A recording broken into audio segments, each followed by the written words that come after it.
Hey, thanks for watching. I'm Chris Hill. I'm joined by senior analyst Jason Moser. Jason, thanks for being here. Thanks for having me.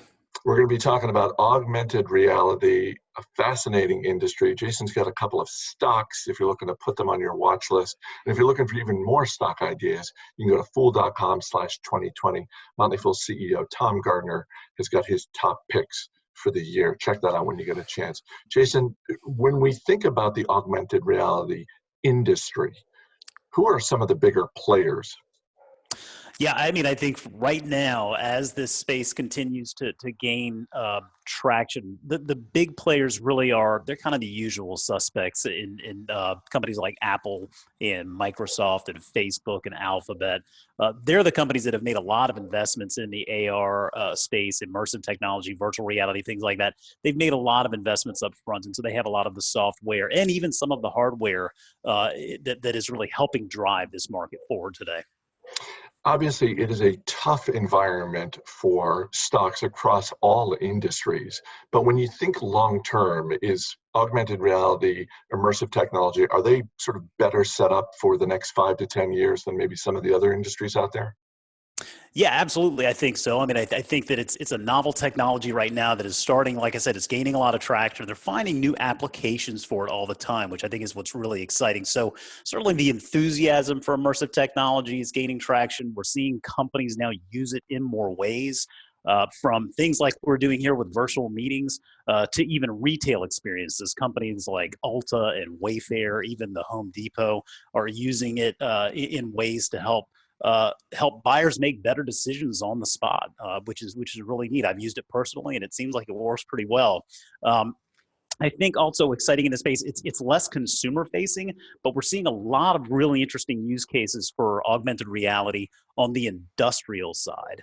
I think, while that is less consumer facing, it is really exciting because you see how all of these companies that make things that are producing all of these things that we use in our everyday lives. You can see how these companies are using this type of technology ultimately to make better decisions, to whittle down their production times, save costs, and ultimately bring more products to market for consumers. And so all things put together, you've got DigiCapital up there today who's estimating that mobile augmented reality is going to be a major driver of what they expect to be a better than $100 billion market for virtual reality and augmented reality by the year 2021. So that's obviously just next year. So plenty of enthusiasm in the space, clearly a very big market opportunity, and we're still in the very early innings for it.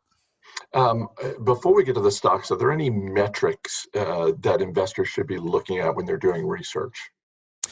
Yeah, there are a lot of companies out there today pursuing this technology, a lot of software companies. And I think a metric with a lot of those companies that they continue to track is something called annualized recurring revenue, or ARR, as they'll refer to it in their calls and their releases. And that just gives you a good idea of not only how they're retaining their customers, but signing new customers. It can give you an idea as to the pipeline of the business and how they're doing. Another one that I track, though, that I think is really more industry specific, and it's a little bit it's a little bit more of a unique metric, I guess, but I'll go through earnings calls and earnings releases and presentations to track the language and see how often they're using this language, how often they're using the words augmented reality or virtual reality or immersive technology. And there's clearly been a trend here over the last 5 years where 5 years ago you really would not have heard these words mentioned at all. Now more and more companies, you're hearing these words used more often in their calls and in their releases. So that's just another way to kind of keep track of the actual, sort of the boots on the ground research there, how companies are viewing this stuff and how they're incorporating it into their businesses.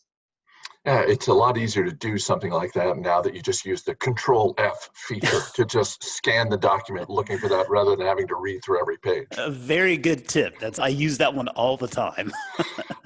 Before we get to Jason stocks, again, go to fool.com/2020. You can get Tom Gardner's top stocks for the year.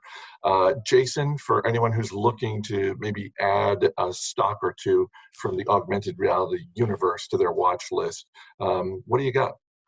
Yeah, there are a A lot of stocks out there for sure. And so I wanted to take a look at this from the hardware side and from the software side, beyond the usual suspects that I mentioned at the top of the broadcast here. On the hardware side, there's a company called Lumentum. Its ticker is LITE. And they are responsible for, this is a mouthful here, vertical cavity surface emitting lasers, or VCSEL technology. And ultimately what this technology, it's responsible for all of the 3D sensing capability that is being incorporated into all of these devices today. Now, right now, we're seeing a lot of that technology in our phones. The neat thing about Lumentum is, number one, it's the market leader in that space, in the VCSEL technology space. But it also, it's basically hardware agnostic. You're going to find their technology in Apple products, in Android products, and everywhere in between. And so as we become a more device-driven society, as we rely on things beyond just our phones, we're finding this technology being introduced into devices all over the world. And certainly this recent market sell-off, this recent bear market that we're in, has brought Lumentum back a little bit for investors. It had been performing very, very nicely over the past year. So I do feel like Lumentum, there is an opportunity there to get in with a market leader at a better price today. And then on the software side, there's another one that's a bit under the radar for a lot of folks, a company called Ansys. Ticker there is ANSS, and this is a simulation software company. It's a very large and growing market there in simulation software. And I think ultimately with simulation software, you have to look at what it's for, right? This is software that's helping companies make better decisions and save on costs and time when you're building something, whether it's a plane or a building or some other kind of trinket. A lot of the production and fabrication, there's a lot of trial and error involved in there. That can waste a lot of cost, a lot of time. And Ansys is focused on providing the simulation software that basically lets its customers build things and iterate without having to waste all of the money and time involved with actually fabricating. And so certainly we've seen Ansys benefit from this trend more towards companies incorporating simulation software into their models. They've also joined forces with another software company that is in the industrial AR space, PTC, and that ticker is PTC.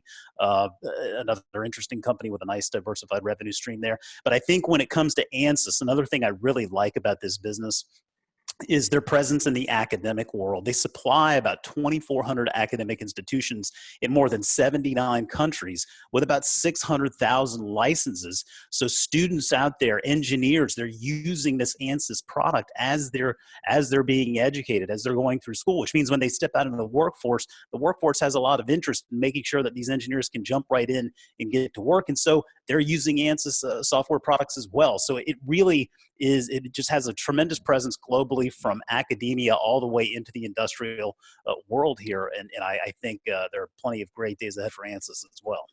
All right. A few interesting names there. Jason Moser, thanks for being here. Thank you. I'm Chris Hill. Thanks for watching. Don't forget to click the subscribe button so you don't miss any of the videos here on the Motley Fool's YouTube channel. Thanks again for watching. We'll see you next time.